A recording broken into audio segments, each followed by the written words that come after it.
So hello guys and welcome back to the channel. Today I'm going to show you how to connect your Namecheap domain in Shopify.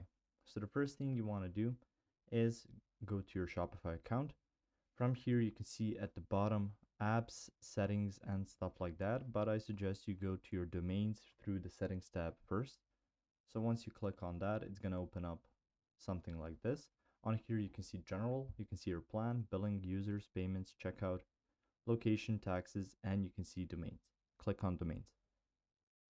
After that, you can see connect existing domain. You can see your domain right here, or you can buy a new one. So let's click on connect existing.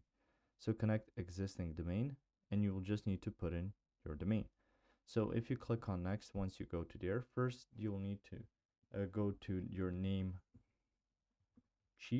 account. So if you go to namecheap.com,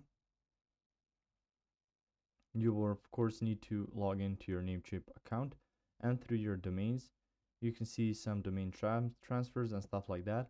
I suggest you go to your advanced domain settings, and from there you can see your DNS records and stuff like that, so you can use a domain from Namecheap. So once you do that, exit Namecheap, go to here, add that Namecheap domain that you've created, click on next, and from there you can see that your store will get a brand new Namecheap domain, but you can do it through here by clicking connect existing domain. If you found this information helpful or useful, you can like the video, you can also share the video. You can subscribe to the channel and click the notification bell to get notified about new videos on Shopify or some other topics you might find interesting as well. Thank you very much for watching this video, and as always, I'll see you guys in the next one. Goodbye.